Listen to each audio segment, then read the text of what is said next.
Hello everyone, cis রান্নাবান্না চ্যানেলে তোমাদের সবাইকে ওয়েলকাম। দেখো, আমি আজকে লোটে মাছের ঝালের একটা রেসিপি নিয়ে চলে এসেছি। প্রথমে কড়াইতে তেল গরম করে তারপর তেজপাতা আর সাদা জিরে ফোড়নে দিয়ে দিয়েছিলাম। দেওয়ার পর পেঁয়াজ কুচি করে কেটে রেখেছিলাম, এটাকে তেলের মধ্যে দিয়ে লাল লাল করে হালকা ভেজেছি।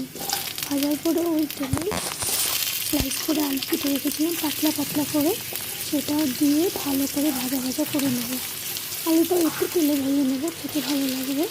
তারপরে টমেটো কুচি করে কেটে রেখে দিয়েছিলাম, সেটাও দিয়ে দিলাম। 3টে লঙ্কা দিয়ে দিলাম, তোমাদের টেস্ট অনুযায়ী লঙ্কাটা দেবে, যেরকম ঝাল খেতে চাও। তারপর ওর মধ্যে নুন দিয়ে দিয়েছিলাম, নুনটা দিলে টমেটোটা তাড়াতাড়ি গলে যাবে। তারপর আদা রসুন অল্প করে পেস্ট করে রেখেছিলাম, ওর মধ্যে হলুদ গুঁড়ো, জিরে গুঁড়ো, লঙ্কা গুঁড়ো, টেস্ট অনুযায়ী অল্প চিনি দিয়ে দিলাম, দিয়ে মশলাটা ওর মধ্যে ঢেলে দিলাম। ঢালার পর হালকা জল অ্যাড করবো যাতে মশলাটা কষাতে পারি।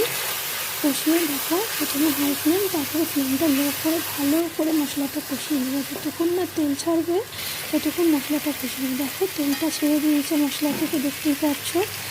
ওর মধ্যে নুন হলুদ দিয়ে মাখিয়ে রেখেছিলাম আগের থেকে লোটে মাছ দিয়ে দিলাম। লোটে মাছে কিন্তু আলাদা করে জল অ্যাড করতে হয় না, লোটে মাছ থেকে জল অলরেডি ছাড়ে। তাই মাছটা দেওয়ার পর গ্যাসের ফ্লেম লো করে মাছটা ঢেকে আমরা 5 থেকে 7 মিনিট কুক করে নেব। মধ্যেখানে একবার খুলে হালকা হালকা হাতে এপিটোপিট করে নিতে হবে, খুব সাবধানে, নাহলে মাছ ভেঙে যাবে, আলুটা সেদ্ধ হয়ে যাবে।